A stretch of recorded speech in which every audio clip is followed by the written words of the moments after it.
வணக்கம். நான் உங்கள் டாக்டர் சி பாலாஜ். இன்றைய பதிவு பார்த்தீங்கன்னா, நம்மளுடைய உடல் பருமன் குறைய, அதேபோல சர்க்கரை வியாதியிலிருந்து விடுபடக்கூடிய ஒரு நிலையை நம்ம பார்க்கலாம். பெண்களுக்கு யூட்ரஸ் சம்பந்தப்பட்ட பிரச்சனைகளை தீர்வு சொல்லக்கூடிய ஒரு முக்கிய பயிற்சியாக பார்க்கலாம்.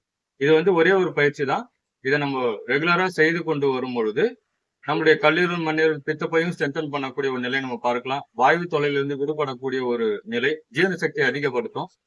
இப்போ அந்த பயிற்சி செய்வதற்கு முன்பாக நம்ம உணவு எடுத்து இருந்தா ஒரு 3 மணி நேரம் சென்ற பிறகு செய்யலாம். லிக்விட் டயட்டா எடுத்தீங்கன்னா ஒரு 1/2 மணி நேரம் சென்ற பிறகு செய்யலாம். பெண்களை பொறுத்த வரைக்கும் மாதவிலக்கு ஏற்பட்ட தினங்களில் இந்த பயிற்சிகள் என்பது செய்ய வேண்டாம். உங்களுக்கு இந்த பயிற்சிகள் முடித்த பிறகு உணவு எடுக்கிறதா இருந்தாலும் சரி, இல்ல குளிக்கிறதா இருந்தாலும் சரி, ஒரு 25 நிமிடம் சென்ற பிறகு செய்வது என்பது நல்லது. இப்ப நம்ம பயிற்சியை பார்க்கலாம். இப்ப நம்ம இந்த நிலைக்கு வந்துடுறோம். வந்துட்டு உங்களுடைய கால்களை இப்படி கொண்டு வரும். இந்த காலை இப்படி கொண்டு வரும் பொழுது மூச்சு காத்து இழுப்போம், இங்க மூச்சு காத்து வெளியில வரும். இந்த நிலையில சாதாரண ஒரு மூச்சு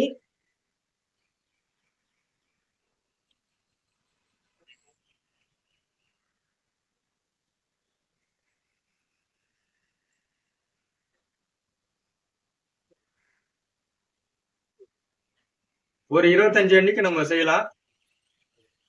இதுல செய்யும் பொழுது இந்த இடம் நன்றாக ஒரு அழுத்தக்கூடிய ஒரு நிலையை நம்ம பார்க்கலாம். பயிற்சிகள் செய்யும் பொழுது எப்பவுமே ஆசனங்கள் செய்வதற்கு முன்பாக, ஆசனங்கள் செய்து முடித்த பிறகு உடல் ரீதியாக நடக்கின்ற அந்த மாறுபாடை கவனிப்பது என்பது நல்லது.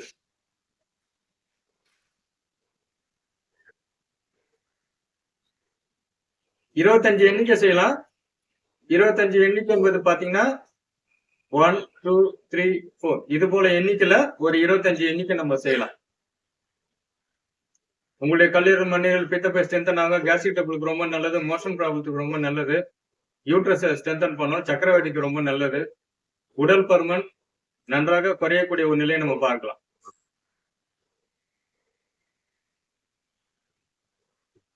இப்போ 2வது சுற்று. உங்களால கால் எந்த அளவுக்கு கொண்டு வர முடியுமோ கொண்டு வரலாம்.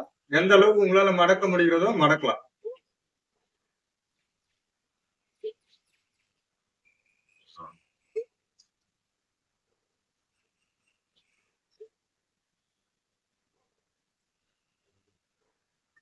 இது அர்த்த பவன முத்தாசனம்.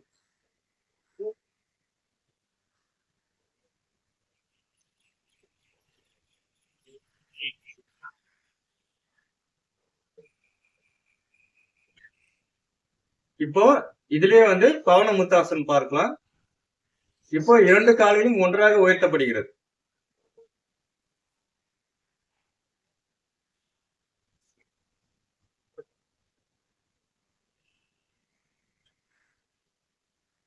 செய்யும் பொழுது ஆசனத்தோட நிலையில உணர்ந்து செய்யுங்க. ரொம்ப நல்லது. நம்ம உடல் ரீதியாக நடக்கின்ற அந்த ஆற்றலை கவனிக்கலாம். ஆசனங்கள் செய்து முடித்த பிறகு சாந்தி ஆசனம் செய்வது ரொம்ப நல்லது.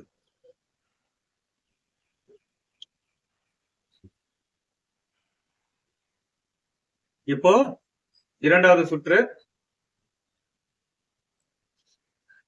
இது பேரு பவன முத்தாசனம்.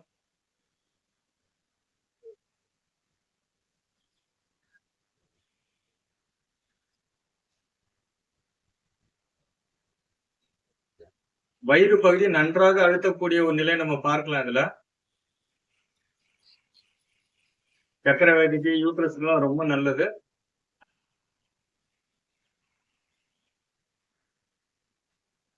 இப்போ இதுலயே பாத்தீங்கன்னா ஒரு வேரியேஷன் செய்யலாம். இப்போ உதாரணத்துக்கு கால்களை கொண்டு வரோம். கழுத்து பகுதியை உயர்த்தி, அதாவது இந்த சின்ன இந்த இடத்துக்கு வரணும்.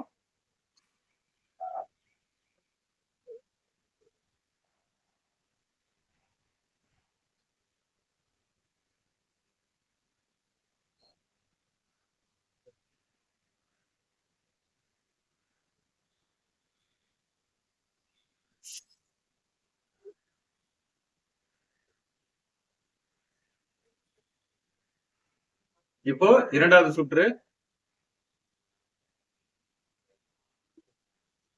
இது வந்து பவன முத்தாசனம் தான்.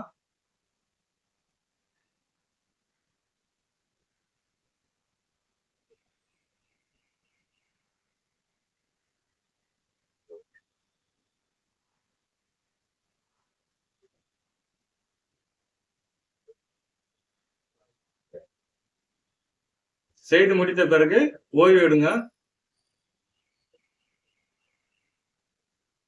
உடல் ரீதியாக நடக்கக்கூடிய வைப்ரேஷனை கவனிங்க, ரொம்ப நல்லது. நம்ம இப்ப பார்த்தது பாத்தீங்கன்னா, அதாவது அர்த்த பவன முத்தாசனம், பவன முத்தாசனம். இதுல ஒரு வேரியேஷன் பார்த்தோம் நம்ம. இப்ப நம்ம கடைசியா பார்த்தா அந்த கழுத்தை உயர்த்தி செய்யற ஒரு நிலை. உங்களுக்கு கழுத்துல பிரச்சனை இருந்ததுன்னா, கழுத்துல எனக்கு ப்ராப்ளம் இருக்கு, அதே போல முதுகுல, அதாவது இந்த ஸ்தானத்துல உங்களுக்கு வலி இருக்கிற பட்சத்தில் அந்த 3வது நிலை என்பது செய்ய வேண்டாம்.